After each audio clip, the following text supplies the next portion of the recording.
there are so many amazing people across this country who are helping to make change and are holding such a powerful vision for what the future can be. I think we get trapped in thinking about the paradigm limit in which we currently live. Like we put bounds on what feels like reality and what feels possible. There are no limits. And the arts helps us to push against that limited set of beliefs and helps us to remember that the way that we know things to be right now is not fixed. We can imagine anything. We can imagine the future we want. Another episode of the Conscient podcast. I'm with Teika Newton, who is near Kenora, if not in Kenora, in Ontario. Is that right? That's right. I live just east of the town of Kenora, Ontario, in Treaty 3 territory. Right. Well, welcome.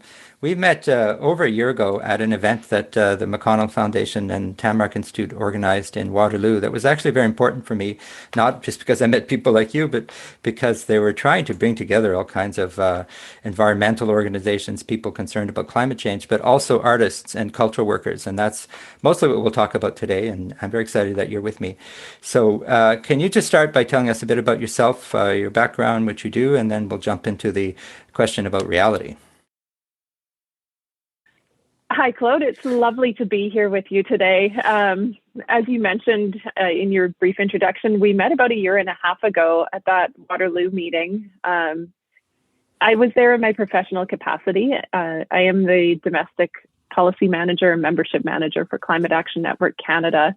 But I think the things that have continued to bring you and me together are interests that sort of transcend at least my professional work. They're aligned with my professional work, but I think transcend it as well. So you asked me to speak a little bit about my background, and I actually am not a person who came up through the climate movement in my youth. I'm a little bit older, I'm middle-aged, and my background prior to working on climate issues was in evolutionary biology and then doing community development work here in my hometown of Kenora. And I became a climate activist about 7 years ago. There was a particular project and campaign that spurred my interest in becoming a climate activist. But I think that there's also a recognition of how pervasive climate change impacts are across all of society, across everything that I care about, that it compelled me to have to work on climate change. And so it really was a major redirecting of my life path, my career choice, everything. I think that happened about 7 years ago for me. So I now work on climate change, and it draws on every skill set that I had developed to that point in my life. So here I am. Season 2 is about accepting reality, working through ecological grief, and charting a path forward.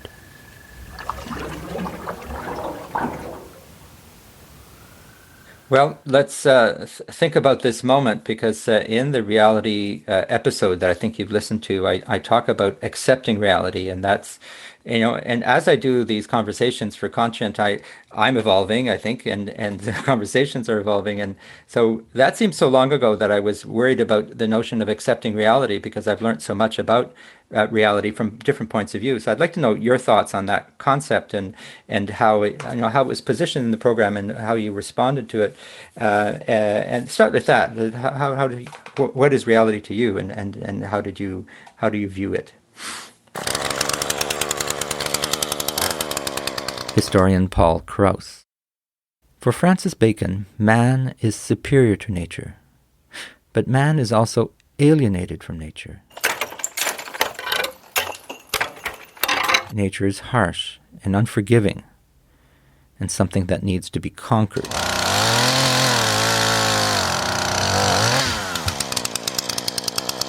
Rather than seeing man as part of the web of nature,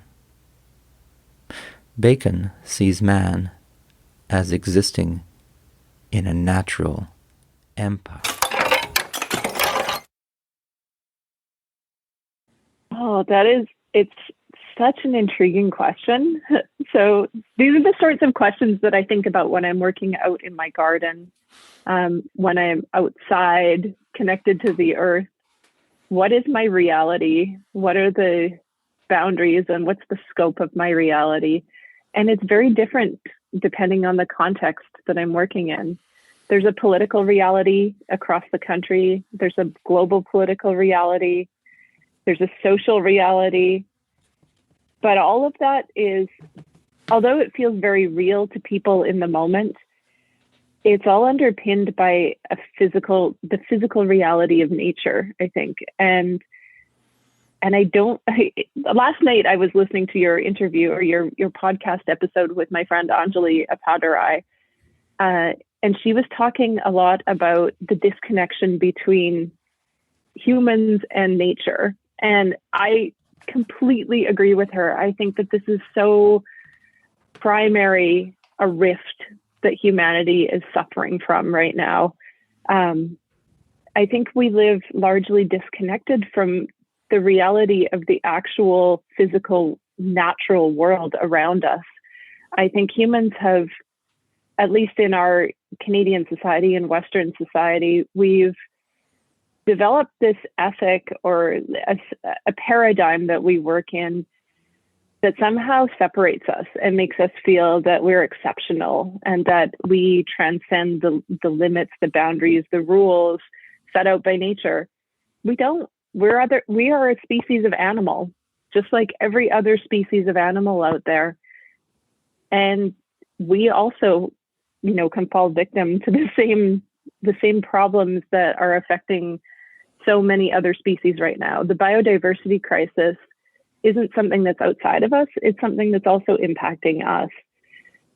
So I think about that a lot when I'm considering what reality is, I guess.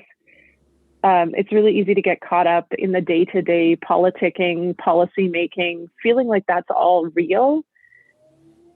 But I always come back to being grounded in the place where I live, and the things that I do, the work that I do, the advocacy that I do is always informed by the place that holds me and the relationship that I have to the place where I live.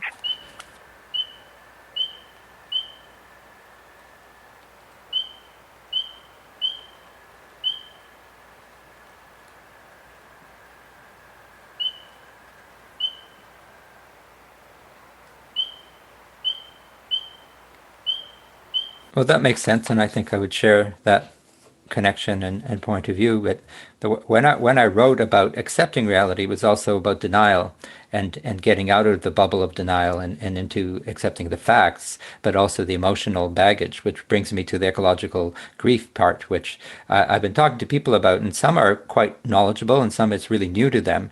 Have you experienced the kind of ecological grief process in your life so far? I feel like ecological grief has been with me since my first moments of awareness of the world around me. The town that I grew up in, in the 1970s, 80s into the 1990s was a pulp and paper town. It's a town that's settler economy is based on resource extraction. And I grew up in a family that very deeply esteemed nature.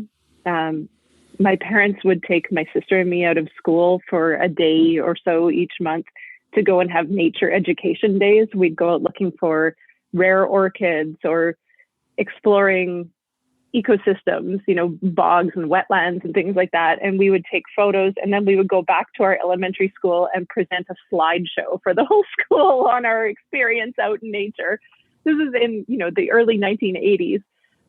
I think we were regarded as kind of odd, a little bit unusual, because it wasn't the prevailing ethic of our town or the prevailing culture of our town to revere and esteem nature. Nature was a commodity that could be transformed into money through the manufacturing of paper products. And that just wasn't the family that I came from. That wasn't the background that I had. And so I always felt a little bit apart from a lot of my peers. But I felt deep grief at the loss of the wild places that I knew and loved. Like when I'd see truckloads of trees going to the mill, I knew that that was once a forest that housed many, many creatures, lots of plants. And it was devastating to think about that loss. And now, as an adult, I'm living back in my hometown. I've returned to my hometown to raise my own children. The pulp and paper mill isn't in existence anymore. We do still have a forest industry here. Forestry does still happen. There's also mining, there's quarrying. There are all kinds of ways in which we continue to extract raw resources from the landscape around us.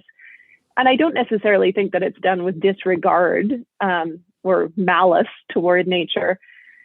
But I do also at the same time see that there are a lot of ways in which people in my community use the landscape in a disrespectful way. Just not considering that that's someone's home, mm-hmm. that a wild place is not just a recreational playground for humans. It's not necessarily a source of wealth generation. It's actually a living, breathing entity and a home to other things and a home to us as well. Yeah. Mm. I find that all really troubling that there is that disconnection. And it sometimes does make me despair about the future course that we're on. If we can't take care of the place that sustains us, if we can't live with respect for not just our human neighbors, but our wilderness neighbors, I don't know how well we're going to fare in the future. Like, we need to love the things around us in order to care for them. And I think a lot about interrogating what that love is and how others around me feel, experience, and express that love.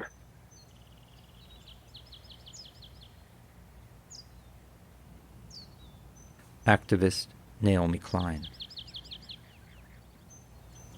What the climate needs to avoid collapse is a contraction in humanity's use of resources. And what our economic model demands to avoid collapse is unfettered expansion. Only one of these sets of rules can be changed, and it's not the laws of nature.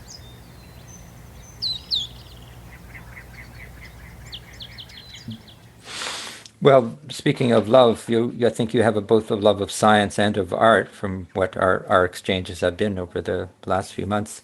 Tell me maybe a bit about the work that where you integrate arts, or you at least consider the cultural aspect of your work with climate change, because there is a disconnect there as well, that artists are trying to figure out how they can do more, and some are not well connected in the sense of working with other sectors and environmentalists and activists and so on, and others are just are doing work that's more at the sort of awareness level. But when you go beyond awareness, then how do you have more impact to actually get to action? The climate action part and the art action part are coming together. So I wonder what your thoughts are on that.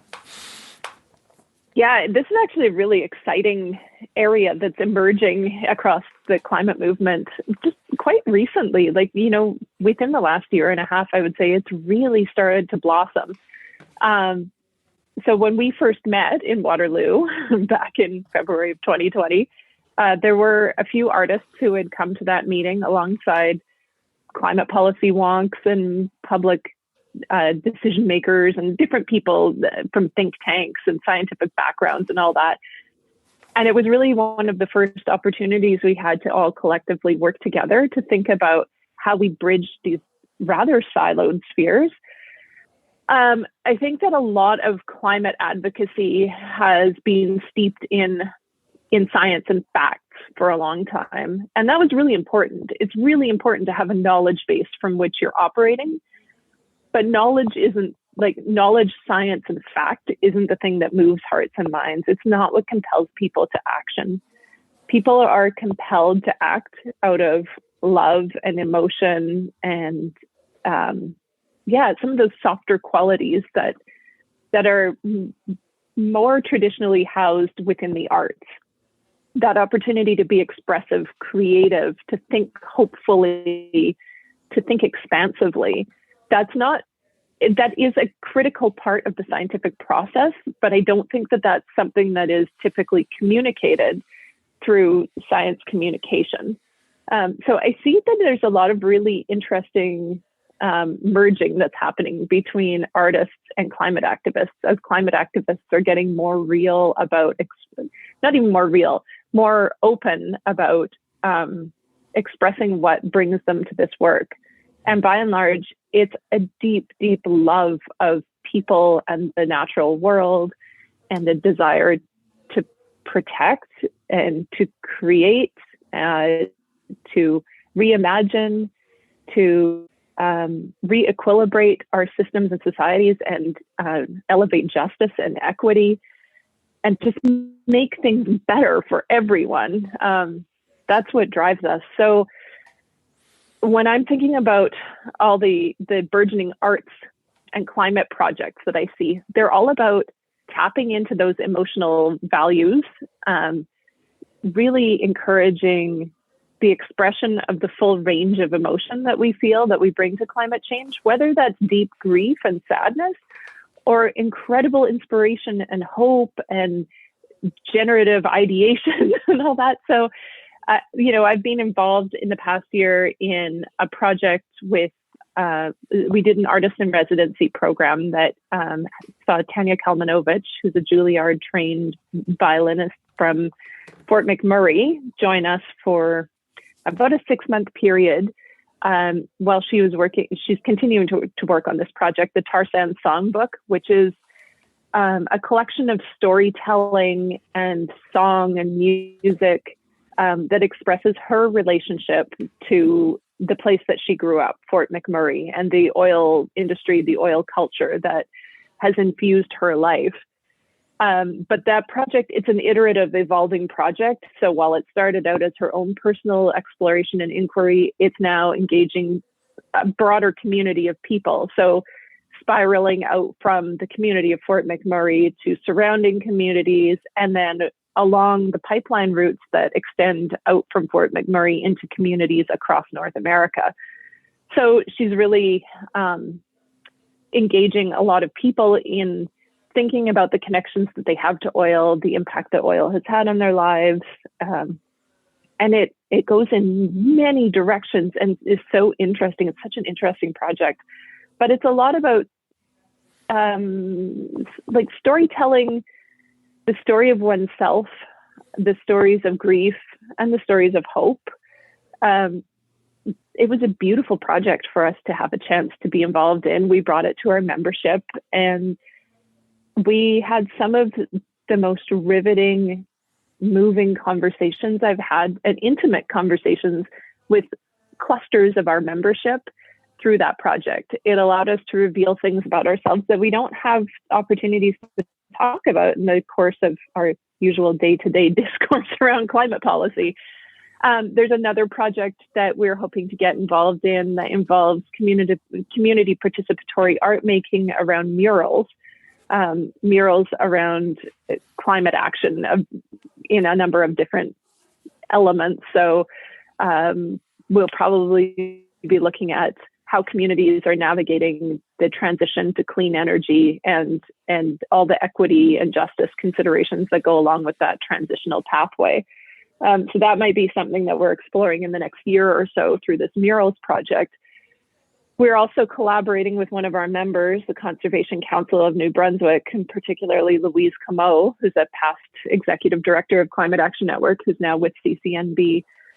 She's been running a project through CCMB called For the Love of Creation, where they're looking at all through multimedia explorations of art and creativity and craft. They're exploring relationships between people in New Brunswick and nature and climate.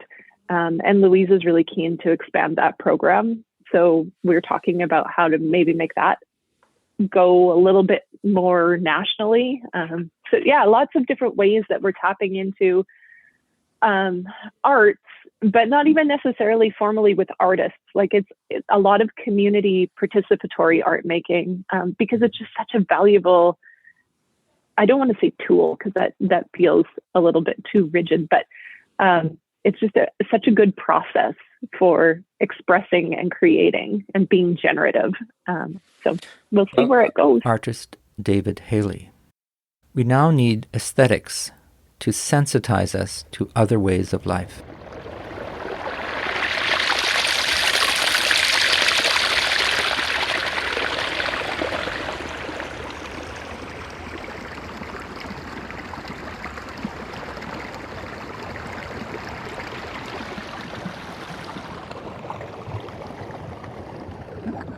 And we need artists to sensitize us to the shape of things to come. Well, it's great to hear that those examples. I've spoken with Jill Weaving from Vancouver, who is a community engaged artist, and with Jen Ray in Australia, who's written a lot about it, and Marnie Badham. These are all episodes. Either some are published or they're coming. I'm also going to talk to Tanya, thanks to you. You connected us through you told me about her work. So I do see that as well, a growing, not just interest, but a sense of urgency for artists to get involved, and vice versa for environmentalists to work with artists. But then it becomes a question of scale. How do we make these projects have impact nationally and internationally? But you have to do it right. And so I'm really glad that you're there as a kind of connector of the environmental movement, your background science and your interest in the arts, because we need a lot of those people to do that kind of connecting work. I'm thinking more broadly. You've already answered part of the question about the role of the arts, because you've talked about how they can humanize something that's maybe very fact driven. But any other thoughts about how the arts can play, and I'm thinking here in a more practical way as well, can play a larger role? What are some of the barriers, for instance, for the arts community to become more involved in not just climate change, because it's the biggest issue we have, but it's not the only one. You alluded to biodiversity. There's so many environmental challenges facing us, but there's also opportunities for culture to play a much more important role in our lives, so that our lives are enriched as we work through these environmental issues. So any thoughts on that? Well, one of the things we get asked a lot about, what's our top 10 list, or what's our primary guidance to people on how to get involved in climate action, how to be actively engaged in climate solutions. And the number one thing we consistently say is that you have to talk about it. Climate change is something that I think we're all aware of, and it is not normalized into our social discourse. How often do you sit at a dinner table or a dinner party and talk about climate change with your friends? It's just not something that people go to as a casual thing to bring up in conversation. And I think partly that's scale, partly, it is a problem that is systemic and enormous, and it is not a problem that can be solved by individual action alone. It takes collective and systemic action. But it's also terrifying for a lot of people. It's a major existential threat. And who wants to talk about that in casual, entertaining discourse?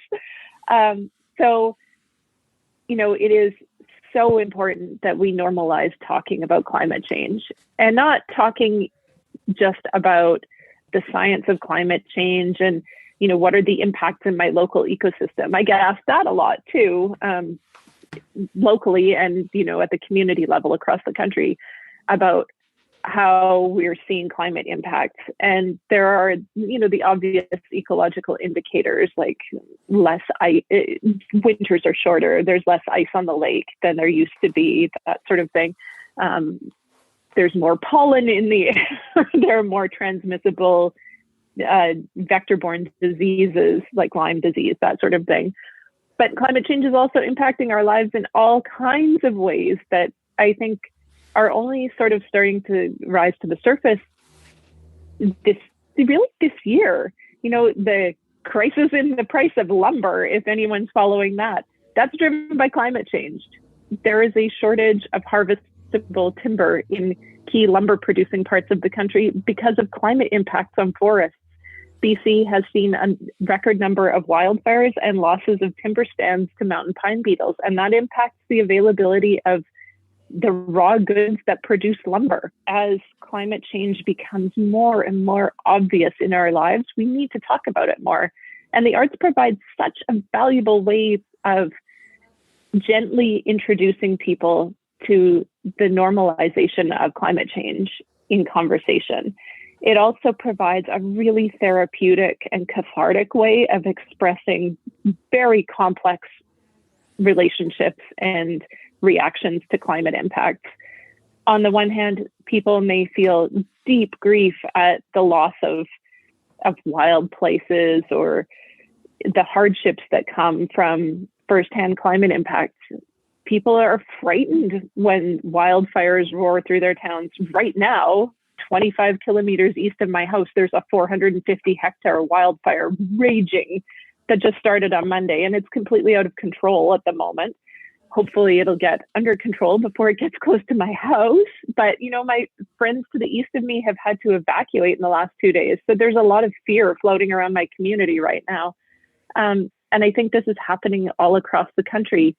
It's very difficult to express in words for a lot of people.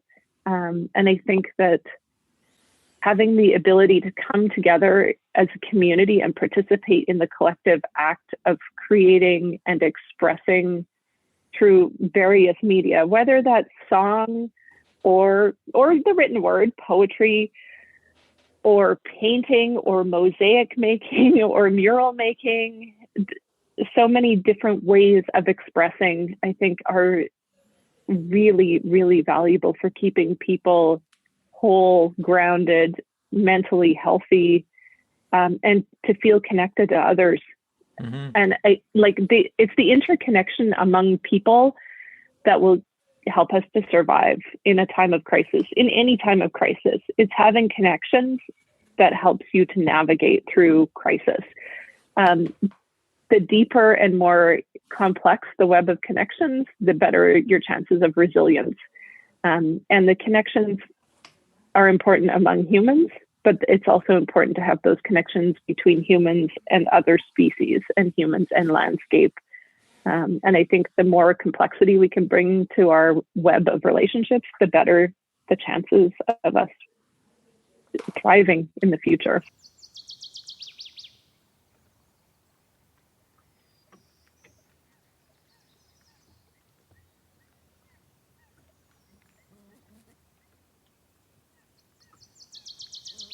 Well, it's all very interesting, Teika. I appreciate your passion for the arts because I share it, but also your insights as a scientist and as an activist. That's an interesting combination: science, art, and activism.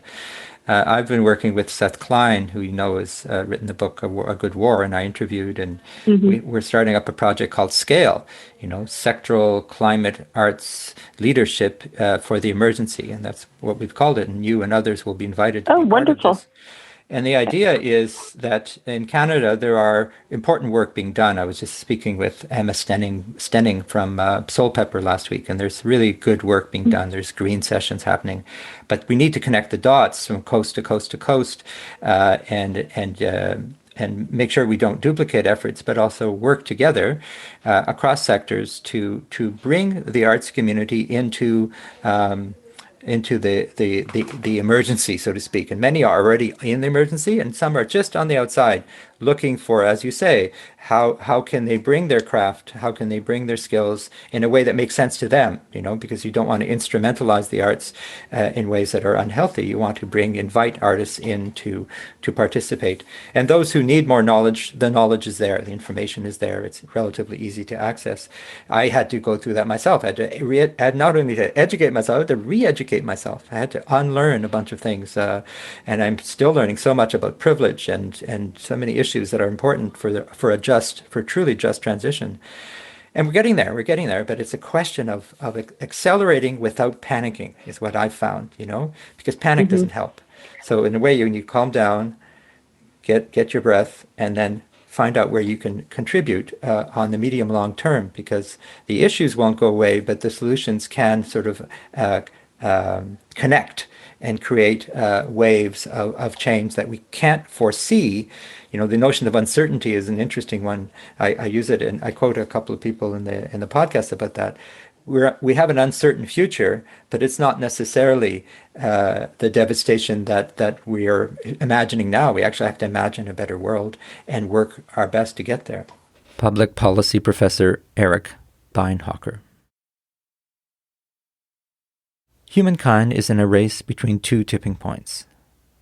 The first is when the Earth's ecosystems and the life they contain tip into irreversible collapse due to climate change.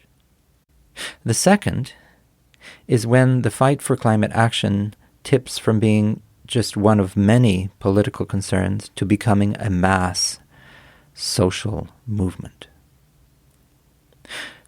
The existential question is, which tipping point will we hit first?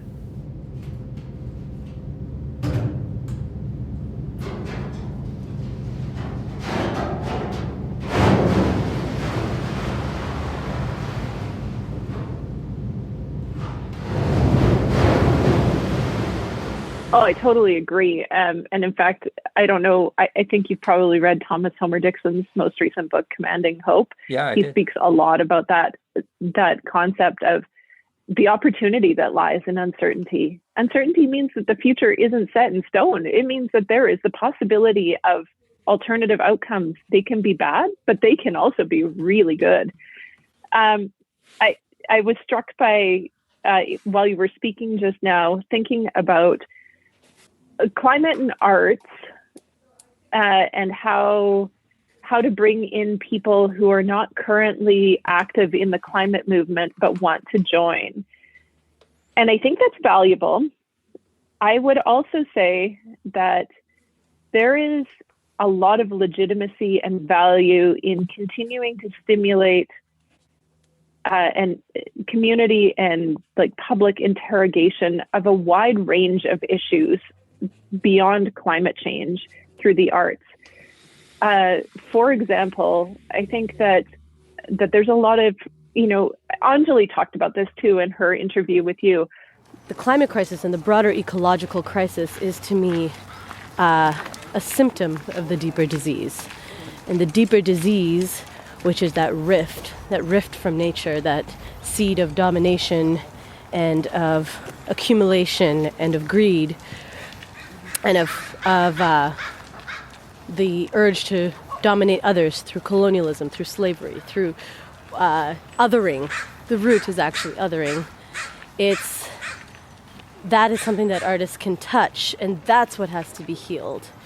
And when we heal that, what could come of it? What does the world on the other side of that look like? The roots of the climate crisis are structurally within the same systems that led to colonization, racism, gender inequities, so many structural inequities that divide people by arbitrary metrics. If we are truly envisioning a path to an equitable future, that requires work across every sector. Doing arts-based inquiry around race, around gender justice, around so many different issues is fundamentally climate justice work as well. They have the same roots. They compel the same need for structural change. So I don't think that I would ever fault an artist or a community for focusing in on a housing crisis over the climate crisis. Because if you're addressing the roots of that housing crisis, as is the case in my own local community here, where we have a big homeless population and a housing crisis, that preoccupies the time and effort of activists in our community. But that's not at a detriment to the ability of the climate movement to succeed in my community. It is building up the same structures that will support climate resilience in long term as well. It's building up that network of trustworthy relationships. It's building up the resource base, the social resource base that will sustain people in the future. That's all the same solution pathway that we need for addressing climate change. So it's it's just as valuable. Right. And I think the point is making those opportunities and those networks available to artists who want to work in whichever issue they choose. But I think many, like me, are feeling the climate emergency is one that they can address because, we have skills. Like I'm an audio artist, so Yeah. I do these podcasts. And I know a lot of artists who are working in their own backyards, in their communities, on recycling. There's an interesting project in Montreal of recycling set pieces, Instead of taking virgin wood and putting it into garbage, they reuse the wood. But it's so interesting because the process leads to a much more grounded experience. You have a sense that we actually did this the right way. And why did we do it that other way? Why did we throw everything in the garbage? And what is garbage anyway? Is there really garbage? It just things lead one to another. Julie's Bicycle in the UK has been really good that way, but we have similar initiatives now starting in Canada and across North America that are exciting and very powerful. When artists put their mind to something, they just go for it.